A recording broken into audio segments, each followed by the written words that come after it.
Hello दोस्तों, नमस्कार। आपके अपने YouTube channel RKM take info पर आप सभी साथियों का तहे दिल से हार्दिक स्वागत है। साथियों, इस वीडियो में बात करने वाले हैं सूचना सहायक भर्ती परीक्षा के स्क्रूटनी फॉर्म और दस्तावेज सत्यापन के संबंध में। दोस्तों, आप द्वारा कमेंट करके बार बार कई अभ्यर्थियों द्वारा एक ही तरह के सवाल बार बार पूछे जा रहे हैं। तो दोस्तों, मैंने यूट्यूब चैनल और टेलीग्राम ग्रुप से दोस्तों आपकी कमेंटों में से कुछ 10 सवाल उठाए हैं। उनके दोस्तों इसमें जवाब देने का प्रयास करेंगे, जिससे दोस्तों स्क्रूटनी फॉर्म भरने और दस्तावेज सत्यापन में आपको किसी प्रकार की कोई दिक्कत ना हो। साथ ही दोस्तों, अब तक कितने स्क्रूटनी फॉर्म भरे गए हैं ये भी दोस्तों इस वीडियो में बताया जाएगा, इसलिए आप अंत तक बने रहे और दोस्तों पूरा वीडियो देखें। आपके सभी सवालों के जवाब दोस्तों इस वीडियो में मिलने वाले हैं। साथियों, सबसे ज्यादा सवाल आय प्रमाण पत्र को लेकर था। कई अभ्यर्थी ये कमेंट कर रहे थे, क्या हम सभी कैटेगरी को आय प्रमाण पत्र लगाना है। कुछ अभ्यर्थियों को ऐसा हुआ है कि उन्होंने 2.5 लाख से कम इनकम बता दी, लेकिन उनकी इनकम ज़्यादा है, तो उनको क्या आप आय प्रमाण पत्र देना होगा या और कोई दूसरा ऑप्शन है। साथ ही दोस्तों, जिन अभ्यर्थियों ने 2.5 लाख से कम आय दिखाई है उनको कौन सा प्रमाण पत्र देना होगा, इसको लेकर दोस्तों अभ्यर्थी बहुत ज़्यादा कन्फ्यूज में। तो साथियों, समस्त अभ्यर्थियों को दोस्तों आय प्रमाण पत्र नहीं लगाना है। आय प्रमाण पत्र उन्हीं को लगाना है जिन्होंने दोस्तों परीक्षा में छूट ली है या गलती से दोस्तों उन्होंने 2.5 लाख से कम इनकम दिखाई है। उन अभ्यर्थियों को लिए दोस्तों आय प्रमाण पत्र की आवश्यकता होगी। सबसे पहले दोस्तों एसटी और एससी कैटेगरी की, चाहे उनकी इनकम 2.5 लाख से कम हो या 2.5 लाख से अधिक, उन अभ्यर्थियों को दोस्तों आय प्रमाण पत्र की आवश्यकता नहीं है। इस चीज़ का ध्यान रखें। उसके अलावा दोस्तों अन्य कैटेगरियों में जनरल, ईडब्ल्यूएस, एमबीसी और ओबीसी कैटेगरी के अभ्यर्थी जिन्होंने दोस्तों 2.5 लाख से कम इनकम बताई है और उनकी वास्तव में 2.5 लाख से कम इनकम है, तो दोस्तों उनको आय प्रमाण पत्र देना होगा।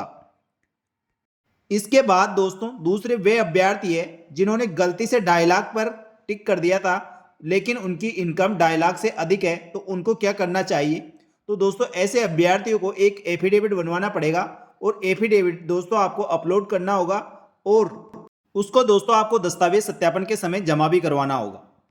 इसके साथ दोस्तों निश्चित ही आपकी जो परीक्षा शुल्क होगी वह 250 रुपये ही लगी होगी, क्योंकि दोस्तों आपकी कैटेगरी के हिसाब से आपकी फीस ज़्यादा लगनी थी, लेकिन यदि आपने इनकम 2.5 लाख से कम दिखाई है तो परीक्षा शुल्क भी आपकी 250 रुपये ही लगी होगी। तो दोस्तों अब आपकी कैटेगरी के हिसाब से जो आपकी फीस बनती है और आपने जो जमा करा दिया है उसका डिफरेंस अमाउंट आपको भारतीय पोस्टल ऑर्डर द्वारा राजस्थान कर्मचारी चयन बोर्ड के नाम से बनाकर दोस्तों आपको दस्तावेज सत्यापन के समय जमा करवाना होगा और स्क्रूटनी फॉर्म के अंदर आपको एफिडेविट और पोस्टल ऑर्डर दोनों आपको अपलोड करना होगा।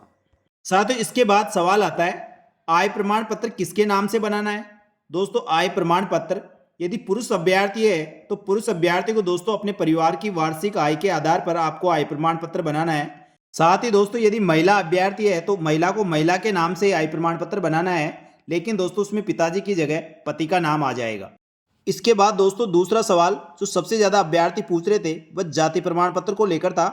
दोस्तों इसमें मैं आपको बताना चाहूँगा, सूचना सहायक भर्ती के लिए आवेदन की अंतिम तिथि से पूर्व का दोस्तों आपके पास सभी प्रमाण पत्र होने चाहिए। उसमें दोस्तों जाति प्रमाण पत्र भी है, लेकिन दोस्तों इसमें एक कंडीशन दी गई थी, यदि किसी अभ्यर्थी का जाति प्रमाण पत्र आवेदन की अंतिम तिथि तक नहीं बना हुआ और आवेदन की अंतिम तिथि के बाद उसने जाति प्रमाण पत्र बनाया है, तो दोस्तों उसको इस आशय का प्रमाण पत्र देना होगा कि वह आवेदन की अंतिम तिथि से पूर्व इसी जाति से संबंध रखता है। इसका एक शपथ पत्र बनाकर आपको देना होगा और स्क्रूटनी फॉर्म के अंदर आपको नया जाति प्रमाण पत्र और ये शपथ पत्र दोनों अपलोड करने होंगे और दस्तावेज सत्यापन के समय आपको जाति प्रमाण पत्र के साथ ये एफिडेविट देना होगा। यदि मूल निवास भी दोस्तों आपको अंतिम तिथि के बाद का है तो उसकी भी प्रक्रिया यही रहेगी। साथियों, जाति प्रमाण पत्र में एससी और एसटी के जाति प्रमाण पत्र की वैलिडिटी लाइफ टाइम होती है, यानी दोस्तों एक बार जो बना दिया है वह लाइफ टाइम तक चल सकता है और यदि अभ्यर्थी नया बनाना चाहता है तो बना सकता है, लेकिन दोस्तों इसमें अंतिम तिथि से बाद में बनाते हैं तो एफिडेविट देना होगा और उससे पहले का आपका बना हुआ है तो दोस्तों आपका जाति प्रमाण पत्र लग जाएगा। लेकिन दोस्तों ईडब्ल्यूएस, एमबीसी और ओबीसी के अंदर कंडीशन ये होती है, इनकी एक बार बनाने के बाद 3 साल तक वैलिड होता है, लेकिन दोस्तों उसके लिए आपको ये जाति शपथ पत्र देना होता है। तो ओबीसी, ईडब्ल्यूएस और एमबीसी कैटेगरी के अभ्यर्थियों की दोस्तों जाति प्रमाण पत्र की यदि वैलिडिटी 3 साल की है और तो उसके साथ आप ये शपथ पत्र लगा सकते हैं। इसके बाद दोस्तों अधिकतर अभ्यर्थियों द्वारा पूछा जा रहा था कि अंतिम शैक्षणिक योग्यता का चरित्र प्रमाण पत्र कैसे बनवाना है। तो दोस्तों अंतिम शैक्षणिक योग्यता का चरित्र प्रमाण पत्र आपको आपने जहां से लास्ट रेगुलर शिक्षा प्राप्त की है यानी पढ़ाई की है वहां से दोस्तों आपको अंतिम शैक्षणिक योग्यता का चरित्र प्रमाण पत्र मिलेगा। लेकिन दोस्तों दिक्कत उन अभ्यर्थियों की है जिनकी जहां अंतिम शैक्षणिक योग्यता प्राप्त की है या तो उनकी कॉलेज बंद हो गई है या ये इंस्टीट्यूट बंद हो गया है या दोस्तों उन्होंने डिस्टेंस से या प्राइवेट कॉलेज की है, तो वह प्रमाण पत्र कैसे बनवाए। इसका दोस्तों एक ही समाधान है। जहाँ से आपने अंतिम शैक्षणिक योग्यता रेगुलर पढ़ाई की है, जैसे मान लो ग्रेजुएशन आपने डिस्टेंस से की है तो 12वीं का बना लीजिए। मान लो आपने कोई डिप्लोमा या डिग्री वो डिस्टेंस से की है तो ग्रेजुएशन का बना लीजिए। इस प्रकार दोस्तों आपको अंतिम शैक्षणिक योग्यता का चरित्र प्रमाण पत्र बनवाना है। यदि 12th भी दोस्तों आपने ओपन या प्राइवेट किया है तो आपको 10वीं क्लास जहाँ से रेगुलर पढ़ाई की है वहाँ से दोस्तों आपको चरित्र प्रमाण पत्र लेना होगा। इसके बाद दोस्तों कई अभ्यर्थियों का एक ये भी सवाल था कि मेरे नाम, पिता के नाम, सरनेम या एड्रेस में दोस्तों स्पेलिंग में कोई माइनर मिस्टेक है, एक दस्तावेज में ऐसी मिस्टेक है और सब में सही है, तो दोस्तों इसके लिए आपको एक शपथ पत्र लेके जाना है। अभी शपथ पत्र नहीं लगाना, अभी तो आपको जैसा आपके दोस्तों डॉक्यूमेंट्स में उसको वैसा का वैसा अपलोड कर दे, लेकिन दस्तावेज सत्यापन के समय आपको दोस्तों उसका एक एफिडेविट बनवा कर ले जाना होगा। इसके बाद दोस्तों राजपत्रित अधिकारी द्वारा जारी चरित्र प्रमाण पत्र के बारे में भी कई अभ्यर्थी पूछ रहे थे कि सर चरित्र प्रमाण पत्र फोटो युक्त बनाना है या बिना फोटो के। तो दोस्तों चरित्र प्रमाण पत्र दोनों ही चल जाएंगे, लेकिन यदि आप फोटो युक्त बनाते हैं तो दोस्तों और भी अच्छा रहेगा। इसके बाद दूसरा सवाल, कूट चरित्र दस्तावेज का शपथ पत्र कहाँ अपलोड करें। जब स्क्रूटनी फॉर्म भर रहे हैं तो दो ऑप्शन आ रहे हैं, एक में केवल शपथ पत्र लिखा हुआ है, दूसरा धोखाधड़ी शपथ पत्र लिखा हुआ है।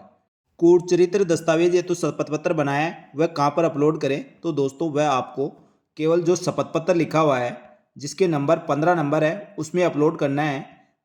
कुछ अभ्यर्थियों को दोस्तों इसके बाद एक सवाल था कि फॉर्म भरने के बाद यानी फॉर्म के अंतिम तिथि के बाद हमारी शादी हुई है तो हम ये डिटेल कहाँ पे भरें। तो दोस्तों इसमें आपको फॉर्म की अंतिम तिथि से पूर्व की सूचना मांगी गई है और आपने दोस्तों फॉर्म भरा होगा, जब अविवाहित उसमें शो किया होगा तो अविवाहित शो करने के बाद दोस्तों आपका विवाहित वाला कॉलम वैसे ही डिसेबल आ रहा होगा तो आप उसमें वैसे भी कुछ नहीं भर सकते।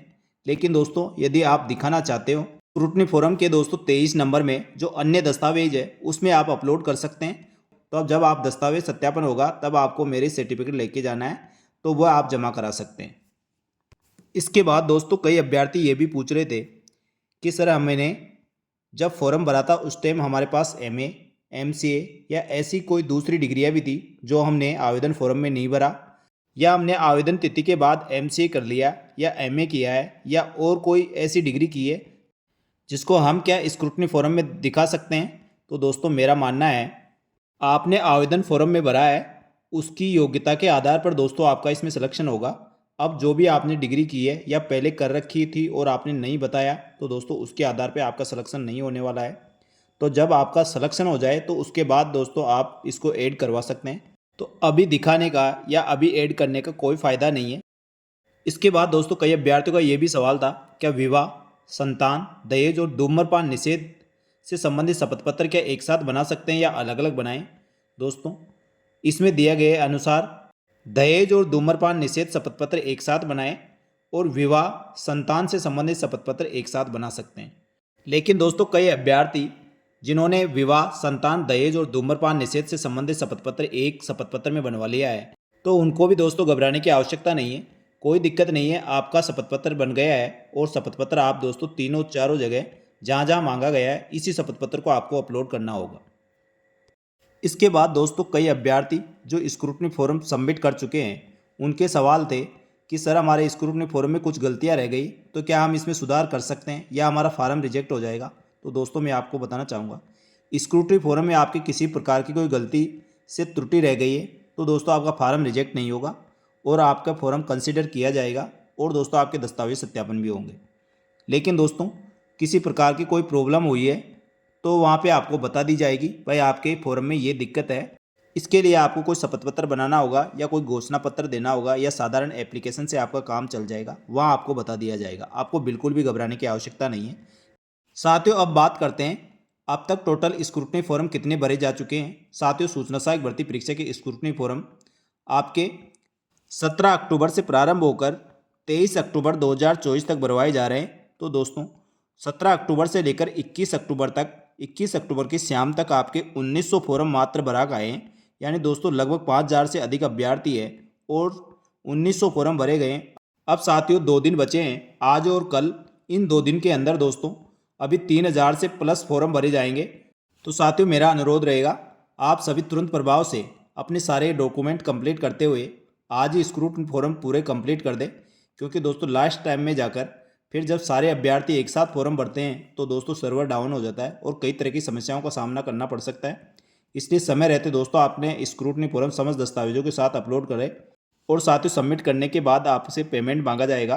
तो 100 रुपये दोस्तों इसकी परीक्षा शुल्क निर्धारित है। तो वह फीस जमा कराने के बाद आप स्क्रूटनी फॉर्म और की फीस की रिसिप्ट की दोस्तों आप 3-3 प्रति प्रिंट आउट निकाल ले। ये दोस्तों आपके दस्तावेज सत्यापन के समय काम आएगी।